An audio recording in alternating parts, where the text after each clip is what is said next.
Yes. Welcome to the Exile Minds podcast with me, Liam Martin.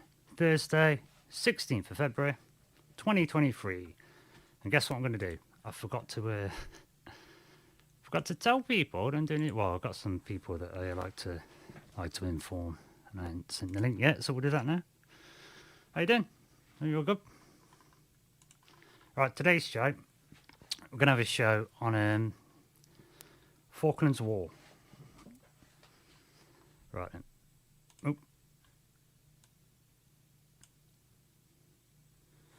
There we go. Sorry, it's a little delay there. So I just heard myself speaking. It's a bit freaky. So I got some other voice going on headphones. Anyway, yes. Right, just shut that down. Right, let's post that. There we go. Post that to me, chum. And then let them know I'm on the show. I was going to go on with I'm on this I got invited kindly to this platform called Wisdom.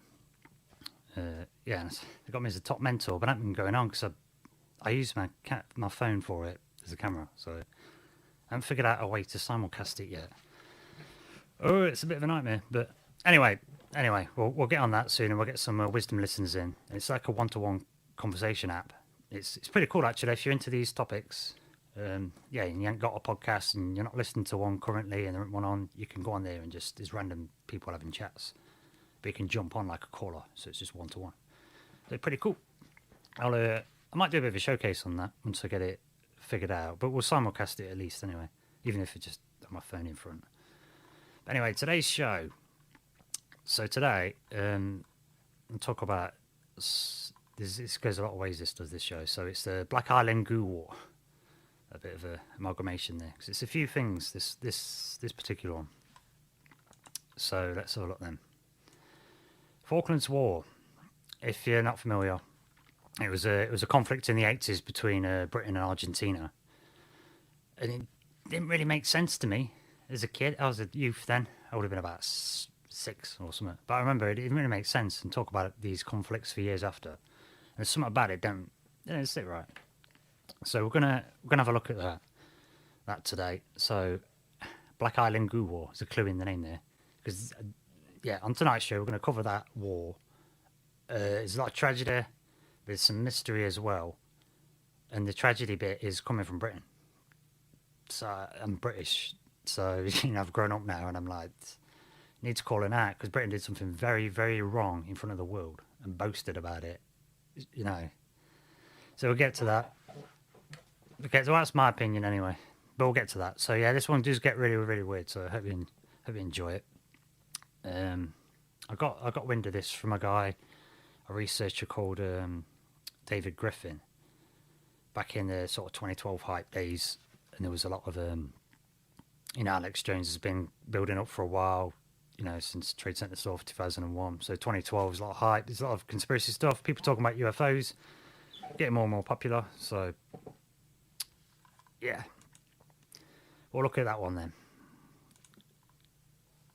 So, So in 2012, that's when I'd seen this conference thing, and this guy did a presentation, made some links. I didn't realize of this stuff, so I thought, well, we'll go through that, and like say I've mentioned before, I like to kind of I look at the history and see where it fits into today, and look at the sort of timeline, that kind of thing. So we'll do that today, and we're going to be looking at it in the context of UFOs, right? As in, okay. So we're going to talk in context of UFOs. So the main sort of areas I'm going here with this is that after Roswell, famous Roswell crash, 1947, it changes things the way national security goes about stuff, right? And then, of course, you get the Trade Center attack, whatever, doesn't matter. The result is America got the Patriot Act, Britain got something similar. A lot of countries got things like that, control mechanisms coming in, and never got rescinded. Okay, so we're talking, this is like the post-Roswell and then kind of post-2012 security state era. And also, we found out in last night's show, in the 90s and in the 2000s, there were patents issued for zero-point energy, which aren't supposed to get issued because it's not supposed to work and stuff. So 1947, Roswell crash, 1950s and 60s, they're finding stuff out about technology, 1970s and 80s, they've already locked it with the remote viewing and making, done the MK Ultra stuff. You know what I'm saying? That's, so with 47, so 1950s, 1960s, 1970s through to the 1980s, only 4 decades. They've locked it with the energy systems. They've got it locked in with switching on some of these psi technologies that are a part of our body, figuring out how they work. Then 80s, you've got silicon chips, so suddenly computer processing powers going up exponentially. Moore's law is really working well and it keeps consistently happening. So we've got the processing power, we've got the technological know-how. In about 2000, we're past what was, I think it's called the acquisition of technology, where it used to be your ideas would outstrip your materials or your technical ability to do things. But these days, we can just come up with solutions on the fly. Whereas someone like Leonardo da Vinci, he couldn't just think, right, I'll do some metallurgy and get some titanium, get this thing flying. No, or find maybe if it had bamboo, if Da Vinci had been in the East, he might have been all right with bamboo. But do you know what I'm saying? It's like the materials limit you. In fact, that was a Star Trek episode once where they got this guy.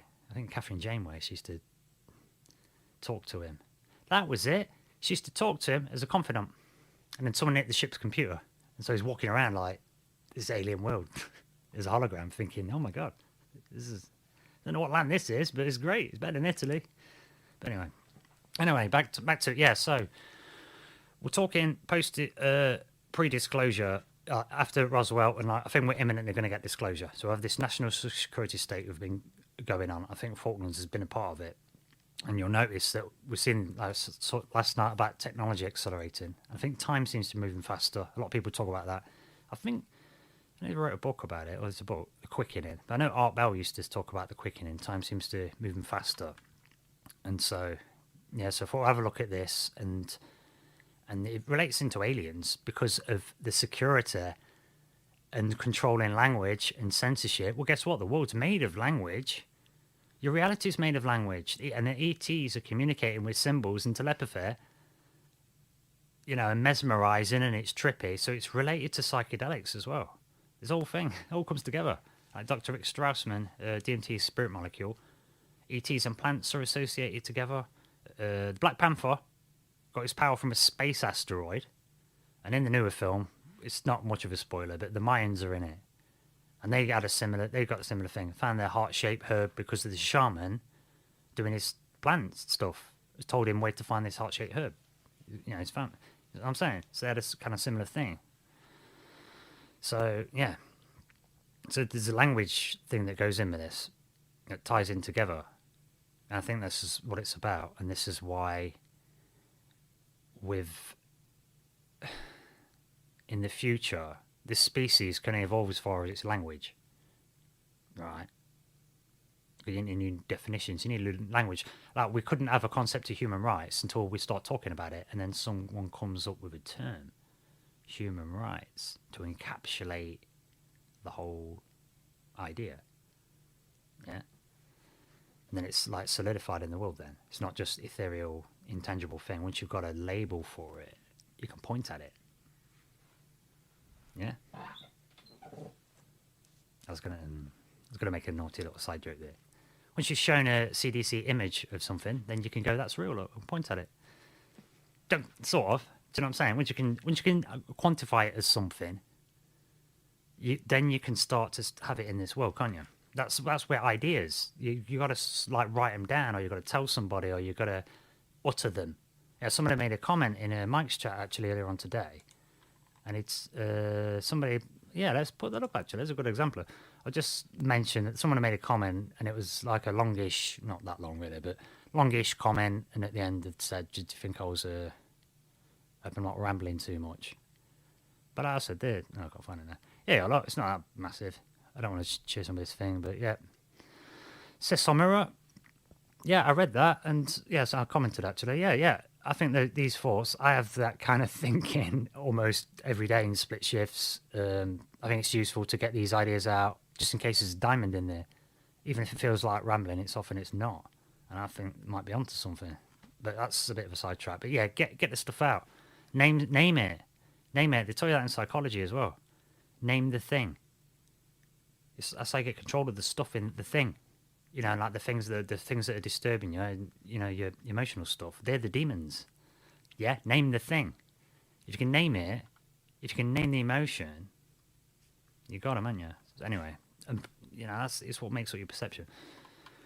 So language, ETs, psychedelics, and us evolving has to come through the language, the sophistication of that, and the better understanding. You know, that's how we evolve. So that means then that amongst all of the confusion and high strangeness and living in the upside down, yeah, all this UFO stuff and all this weird talk and in balloons and in all of this is a little not smoking gun, but a key. There's a key hidden for us in where the evolution of the species has got to go. Because Andy Griffin makes this point as well in his original talks on this Falklands thing. That, you know, the evolution UFO is like a key element for how we liberate ourselves, because it's going to help us to evolve, because it will into like a complete transformation of how we see ourselves, and therefore that's changing the story we tell ourselves. Yeah, and we all we eat. So, which is to say, we've been told that we're sinners and we're bad and we're homicidal apes and we're polluting the planet, and she probably hates us, you know, and it's like, no.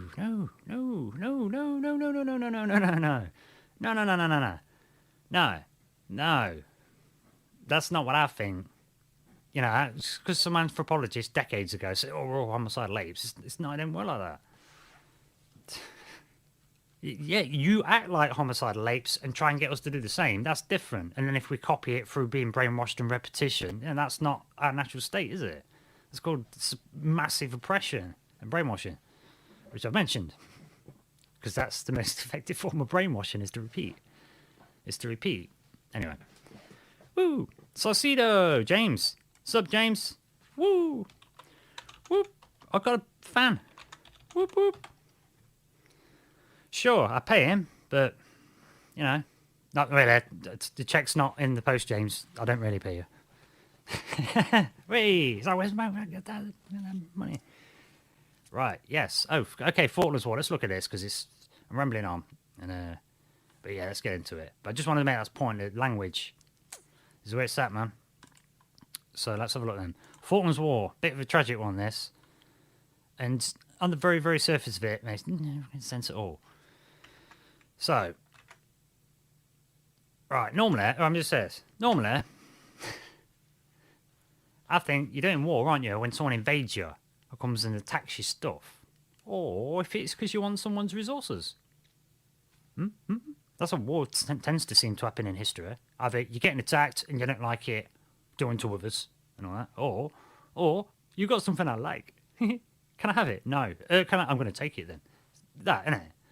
Right, so So Britain and Argentina fighting over that island. Freezing cold island. Hardly grow anything on it. It's not very big. Only fit a few thousand people on it. Rubbish, crappy little island with rubbish weather. In the middle of nowhere. Fighting over it. And no apparent resources there either. So that wouldn't make any sense. So let's have a look. Okay, so the British end of this is sad. Okay, so I'll do a quick overview and I'll tell you why it's rubbish. And then we'll get to the funky stuff. So Britain, UK, United Kingdom. Oh, British Empire. Great Britain. Once so great this day. I can tell you that.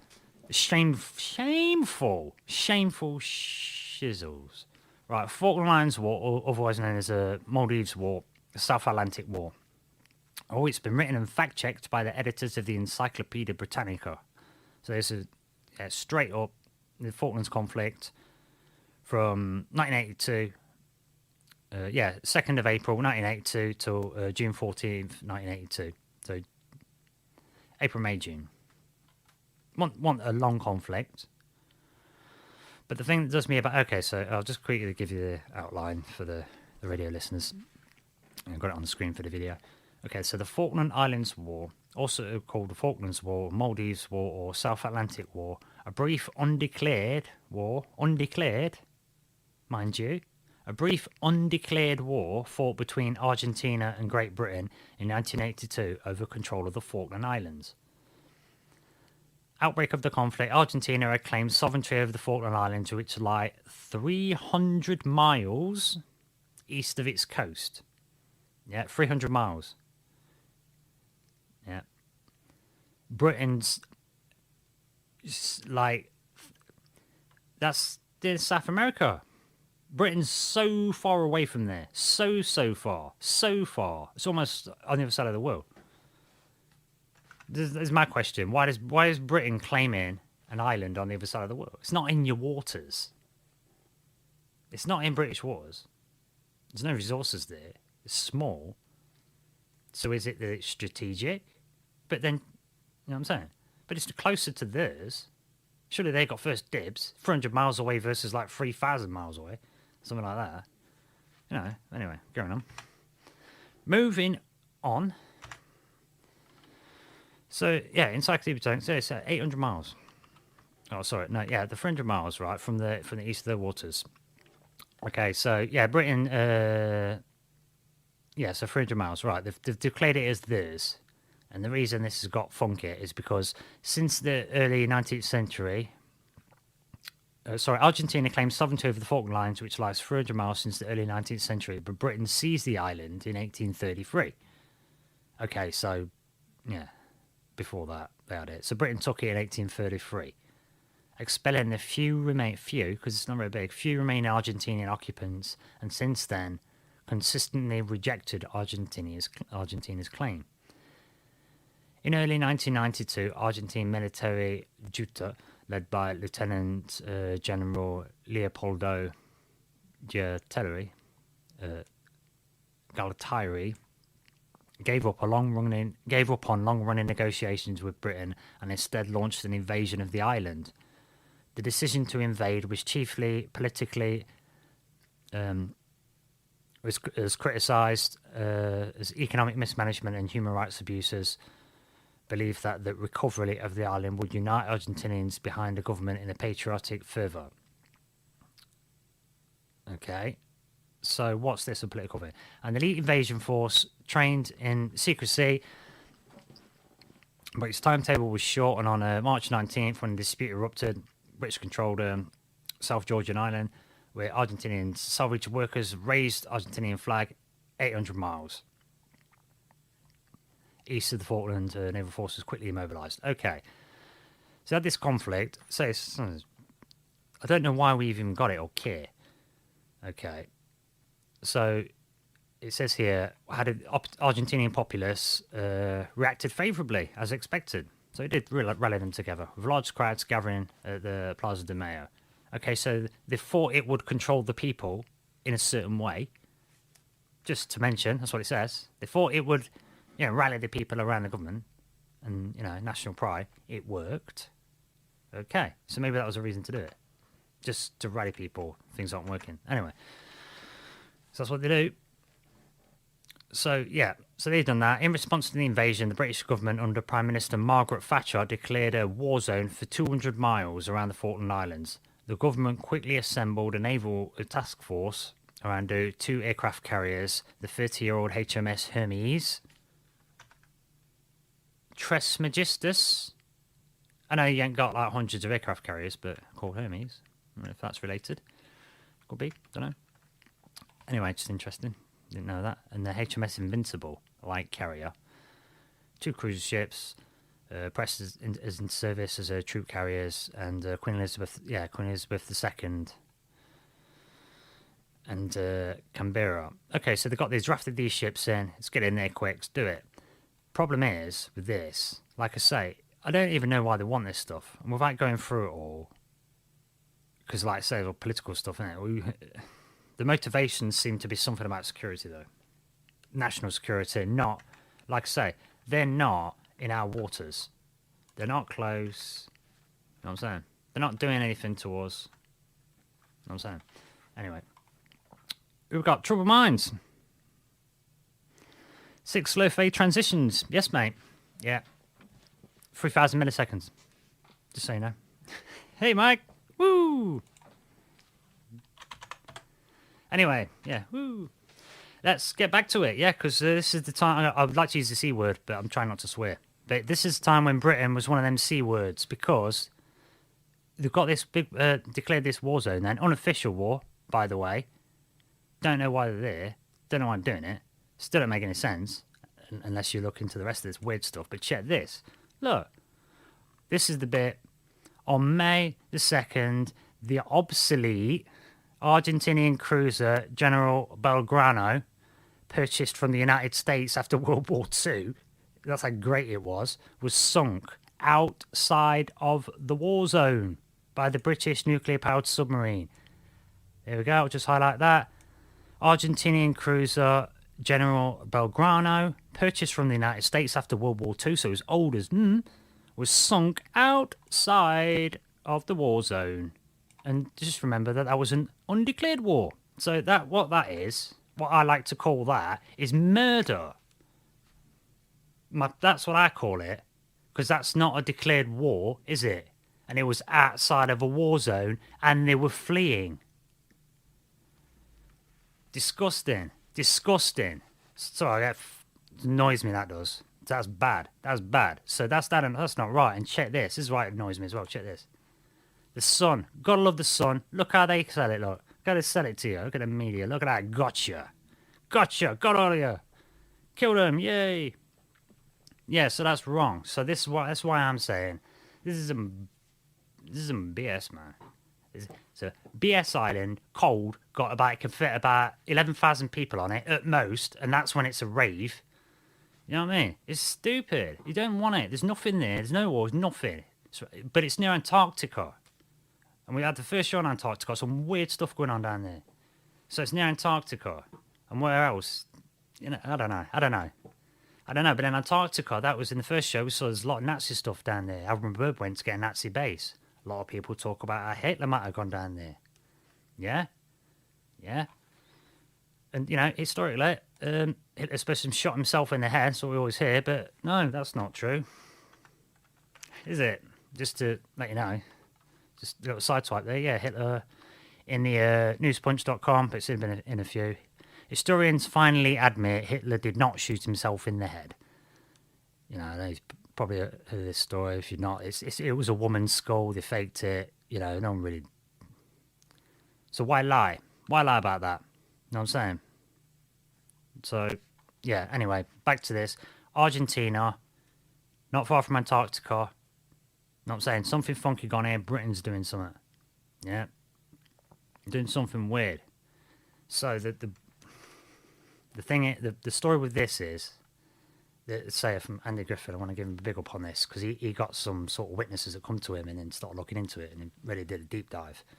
But the story is basically, I can't prove it, but basically Argentina wanted that place because they're claiming there was some aliens there. Blue in colour, not birds, not penguins, and blue humanoid-looking people, smooth skin. A bit like the Whitley Strieber described. He said there's blue aliens there, and they came across them, and they had a bit of a underground. They were basically underground on that island, and they had this black goo, and they were trying to deprogram it. They said it deprogram it. They said it's a terraforming technology. It's been here a long time, and it can terraform planets in some way. It's programmable. That's what they said. And the story is the Argentinians are working with them to try and deprogram it, trying to make it inert, because they're saying that this thing is inert if it's kept under pressure and cold. If you keep it cold and under pressure, then it's not doing nothing. But as it starts to warm up, they're talking how it can terraform planets. Right. A bit like, and it's all of pop culture black goo. It's got it in X-Files. It's got it in loads of pop songs and like movies. You've got Venom. Seems to be a bit of thing about this black goo. And the Far Side, as a side note, they did a project to rant about something else, looking at planets and space and aliens. And they had one of the creepiest things I've ever seen. They had these faceless aliens looking for a legend, and they find this grey planet and this goo that's grey. And they're happy that they found it, that they finally confirmed it exists. And they took a vessel, a humanoid vessel, and put this thing in the vessel, and it infected all of its brain and everything, and it was now a being, but it had no thought, and it was ready for programming.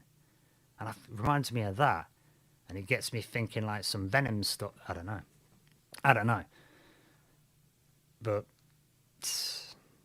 I know it's a bit of. I want to drop you on a bombshell just before I do a quick break. But yeah, have a think about that for a minute. Just have a think. I know it's nuts. No, it's not. But just think. Just bear with me, because the black goo's all I say. There's a whole, X-Files film dedicated to it. So I'm just gonna pop on for a little break. Exile Minds podcast, Liam Martin. We'll go for a little break. Just have a little muse on that, and then I'll show where I'm going with this, because there's some creepy weirdness. Some creepy weirdness that comes on with this. So anyway, yeah, let's. What should we have? Let's have some UFOs music. All right, catch you on in a sec. Exile Minds podcast, Liam Martin. Back in 2 minutes. Make a quick drink.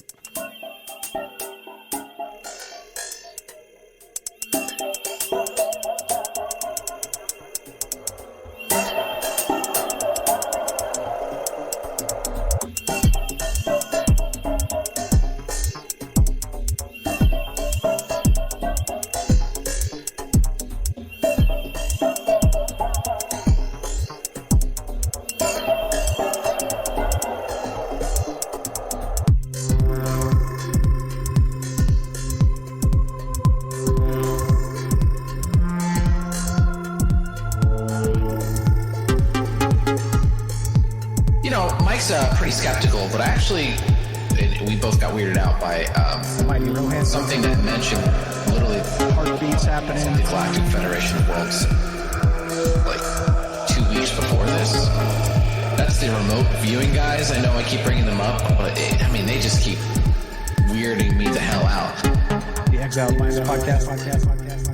Famously Martin.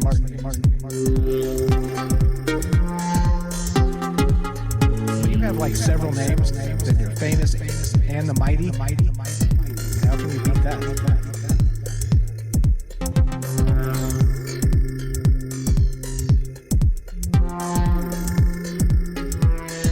The Exiled Minds podcast. The Exiled Minds podcast. Famously Martin, the mighty Rohan. The famous Exiled Minds podcast. How can you beat that? What's interesting about this is, with all the turmoil going on in 2020, and with the Tom DeLonge thing, this narrative that's starting to develop, lots of propaganda, all the kind of pieces are starting to fall into place. Welcome back, folks. Exile Minds podcast with me, the super duper uber famous Liam Martin,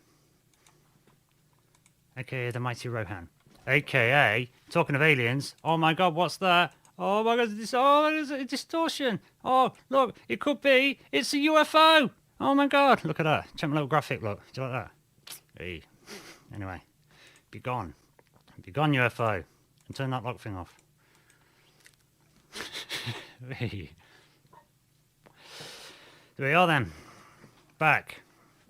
Falklands War, black goo, UFO, aliens, language. What's going on? I'll tell you. Right. Asshats blew this ship up under Thatcher, who was also an asshat riding the economic bubble, by the way. So, blew this up. Clearly want this place bad. Bad enough to do that, because that's going to go down in history, and people might be good with it then, but obviously things change. So, that was BS. That was not good. That's my view. So, why go for it? There's something big there, and it's near Antarctica. It's too close to Antarctica, and do you know where else it's next to? Thule Island. The Thule Society of the Germans. The old German link there, again. Thule Society, that's all that... well, I don't know much about them, but I know that's to do with the real society stuff, Theosophical Society, using this, the natural laws and the magic and the this and that to do the thing, make the things and get the summon people, do demons, Hellboy, all that stuff. So, this all stuff comes together. So this is where it gets creepy. Okay, so, aliens, Argentina, supposed to have these blue people. Alright, this is supposed to be the black goo. The same black goo stuff from X-Files. This is the same stuff. Like an alien thing. That's like alive but not, sort of. And the idea is that it's becoming not dormant, waking up. You've got to try and do programming. So Britain goes in, they want hold of it, and they decimated the Falklands, decimated the place. And they had some crappy little shack, little thing, but no, decimated it. So they've gone in, done that. And funnily, after the war, a few weeks after, Argentinians went and put a flag back on there. but yeah, so they did all that. And the story goes that they went and they got this substance then, and they've transferred it to Marconi. Marconi Telecoms Company. They changed names and then went bust. But they famously did the first radio communication across the Atlantic, Britain to America, based on a Tesla technology, actually. Just rewired it a bit. Because Tesla was working on doing the free energy thing in the Sears Tower. So he didn't bother with the radio, he was aiming bigger. But Marconi got the fame for that as a telecoms company. British Telecoms Company, engineering company, telecoms and engineering company did business under that name 63 to 87. 87. And then it becomes, it's had its roots in wireless telegram communication, signalling company. Okay. Right. And we did hit the thing. Okay, so this is the thing. These people wrote, right, Marconi. They had a load of deaths of the scientists at Marconi, and it was in '87. I think they changed the name. And yeah, but during this time, between 82 and 90, so 1982, that's when the Falklands War was. Right from the beginning of the Falklands War, indicating, if I'm correct, or roughly on, that's when it straight away, bad stuff started happening. So the story goes, we got it. We need to take it to Marconi, all right? And in this city, where I am now, Nottingham, a couple of miles away in Beeston, is a facility, a chemical plant called Boots. Owns by Walgreens own it now. It's huge. It's got its own fire station, postcode. It's a whole block, all right? Over 100 buildings. They used to make gas masks for during the war. They've re-outfitted, and they've got bunkers under there. So the chemical plant, big chemical. I worked there. In fact, everyone in Nottingham's worked there at some point in their life. It's massive. They've got stuff everywhere. There's people who used to live there. Foreigners used to live there. There's so many rooms. They used to come in, get a work on the agency, and just go and sleep up there. Don't have to pay rent. Honestly, it's massive. So this is a perfect facility that could house it.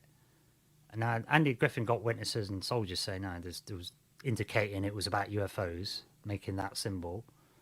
It was all that, right, without saying it. Yeah. And the Griffin also had people, we got the Nottingham link, and because I've worked at that facility and seen around it, and I used to work a weekend shift at one time as well, 2 12-hour shifts on my own. I'd run of the place. I mean, didn't need to walk around, but I'd seen how it works, man. It's a proper, you could do all sorts there. You could keep venom there. Totally.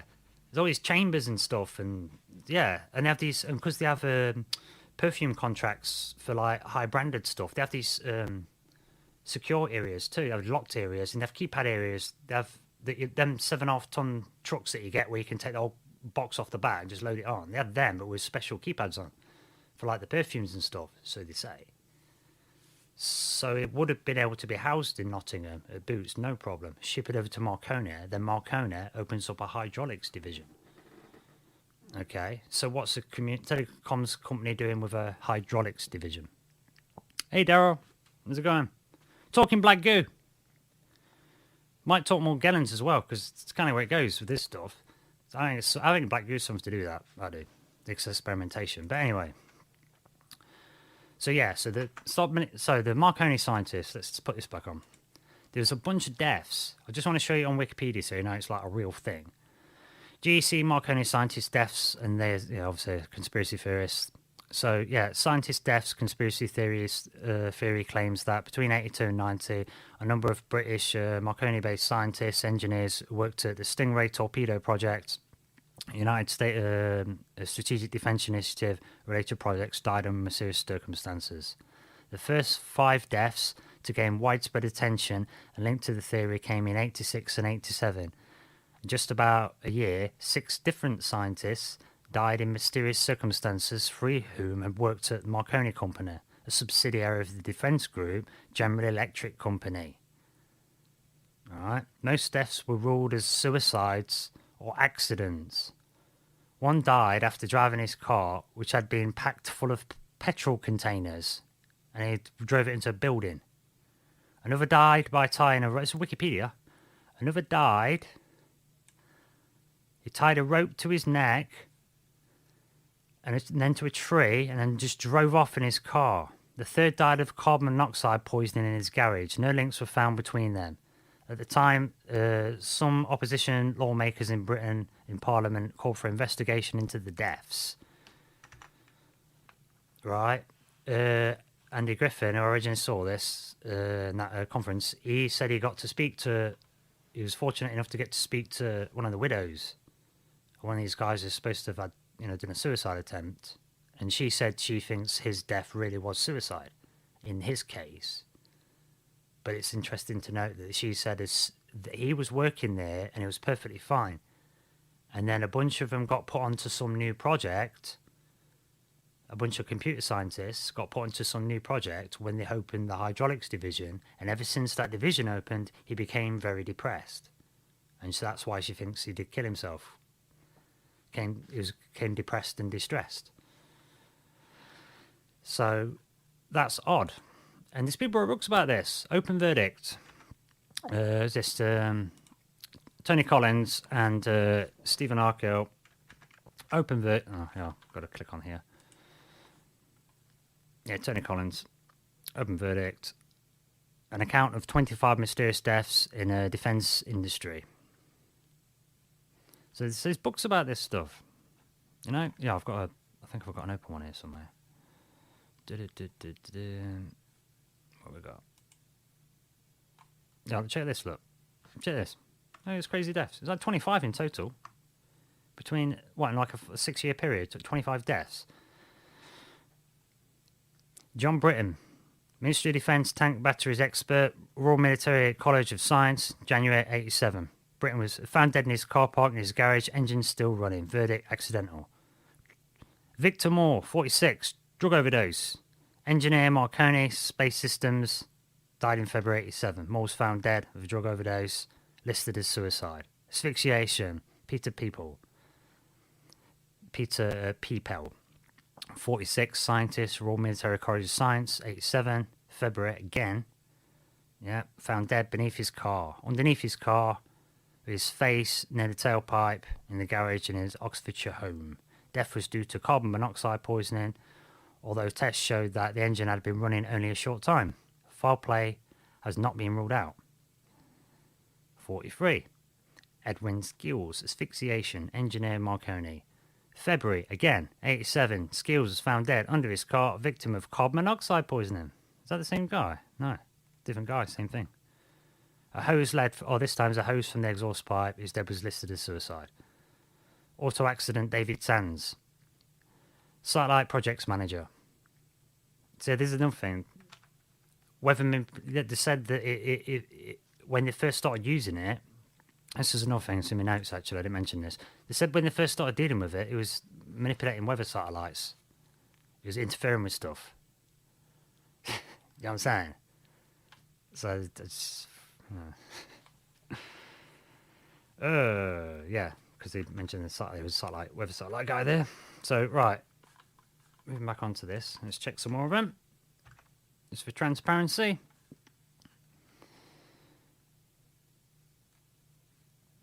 Okay, so we've done David Sands, satellite projects manager.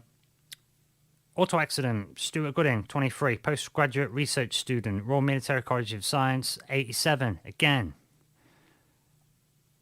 Yeah, they're all in 87, 87, 87, 87. Gooding died in a mysterious car wreck in Cyprus on a college holiday and military exercises on the island. The verdict, accidental. But then it gets... there's loads of them. This guy, George Countess, drowned after his BMW just drove it into the Mersey River in Liverpool. Okay, misadventure. That was listed as 24-year-old Mark Winsner, software engineer, computer scientists, trying to deprogram some weird crap. April 1987. 1987, again. Found dead in his home with a plastic bag over his head. At the inquest, his death was ruled accidental due to sexual experiment gone awry. Okay. Michael Baker, 22, digital communications again. Digital communications, IT science, guys. Passive defense systems. 1987 again. BMW crashed through a road barrier, killing the driver. Verdict, misadventure.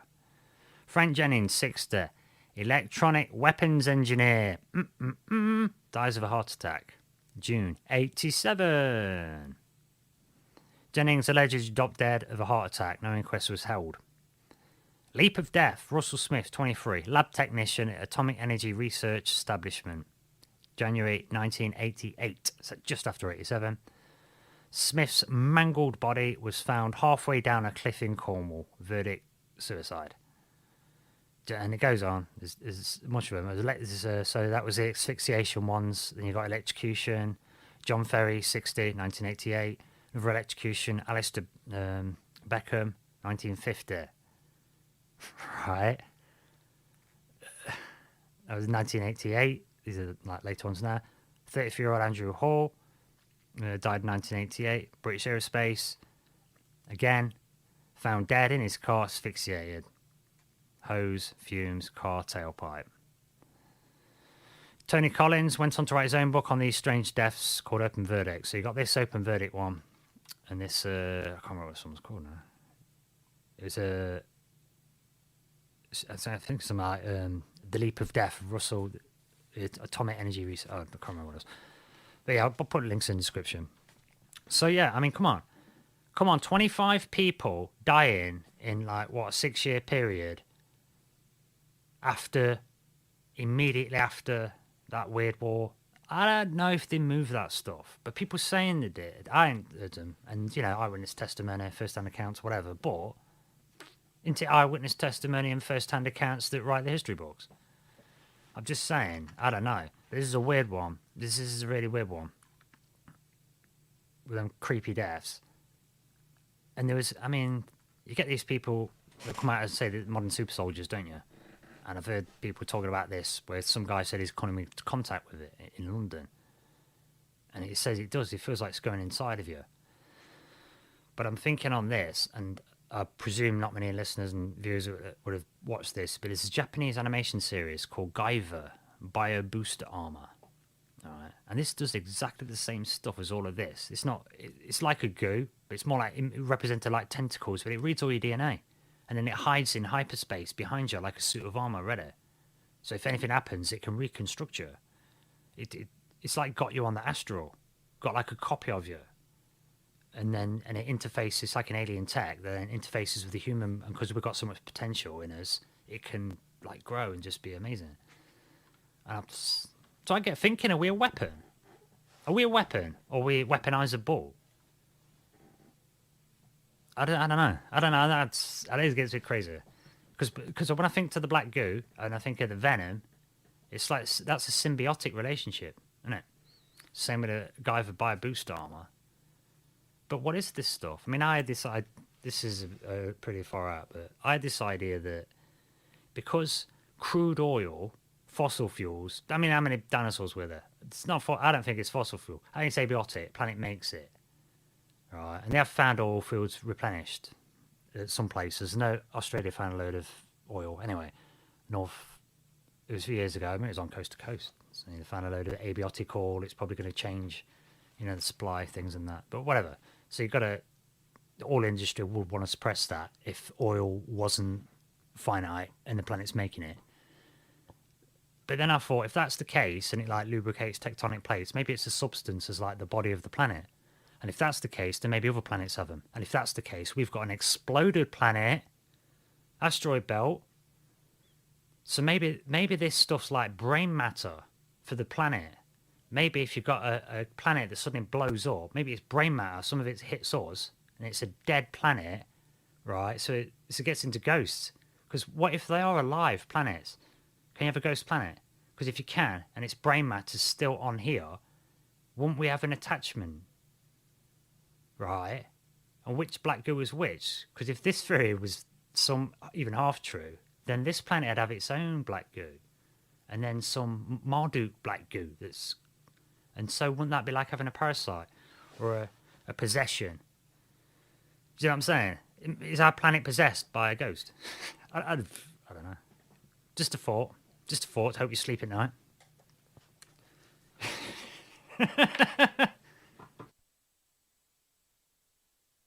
But Morgellons comes in here because the guy that seen this redhead British guy that said he'd come into contact with some of this stuff, and he said it kind of helped him. That made him feel a bit rejuvenated and stuff. Do you know what I mean?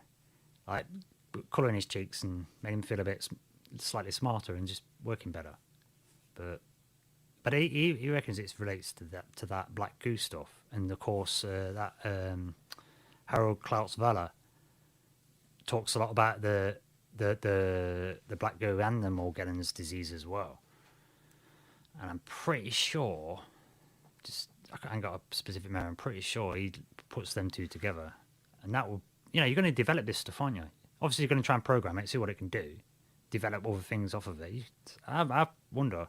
I really do, because I've seen some pictures of them gel-looking things, and even the poo-pooing like mainstream stuff saying it's all in your mind. It's talking about you'll feel this sensation of like you're infested with things moving. So these things are moving. Then they're not just blobs or you know what I mean? They move. They look like spiders, some of them, and the Morgellons thing. But anyway, yeah. So I don't know. Sounds nuts in 2012. But not so much now, and I wish it did. I wish it did, but it don't, does it? It sounds about like this month where we're going. I know this is a crazy one, suicides, and and we're never going to probably get an answer on this one. But I mean, a few people have talked about it. I mean, I don't know what you think about Project Camelot, but they did a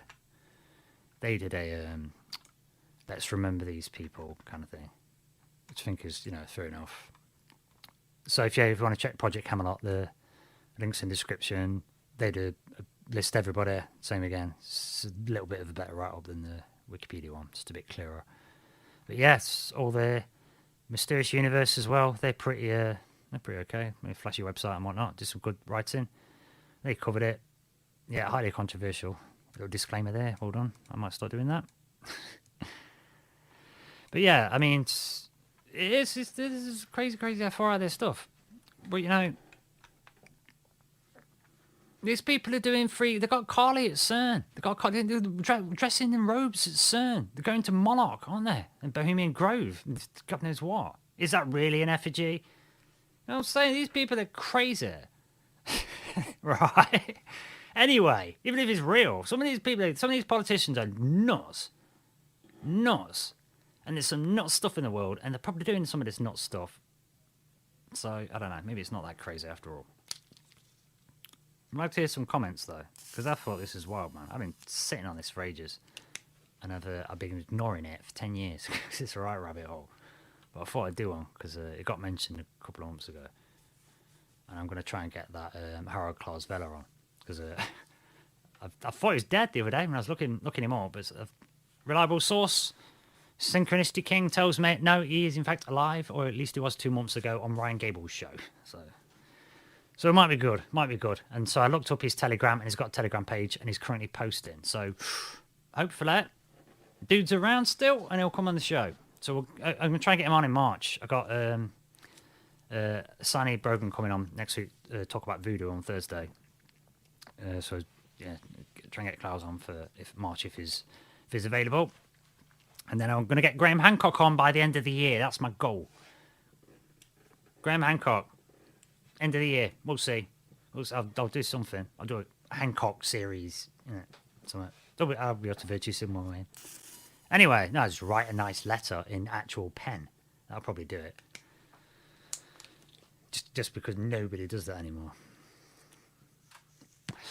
Apart from a few of us. Anyway. We've got comments, more comments. Says Daryl's in. See, this what happens when you tell people, then they turn up. Hey, Mike there as well. Could be a bit louder. Yeah, I'm a bit away from the mic. I should have looked a bit. I should have looked sooner. So boost it up at them. I'll tidy it up for the post-production. Yeah, thanks, Daryl. I'm still getting it just right. Anyway, yes. Well, I'm trying not to go over. I always figure people can go. I used to be way too loud before, so we'll get there. We'll get to the end. Give me another 25 shows. Daryl, I'll get it perfect.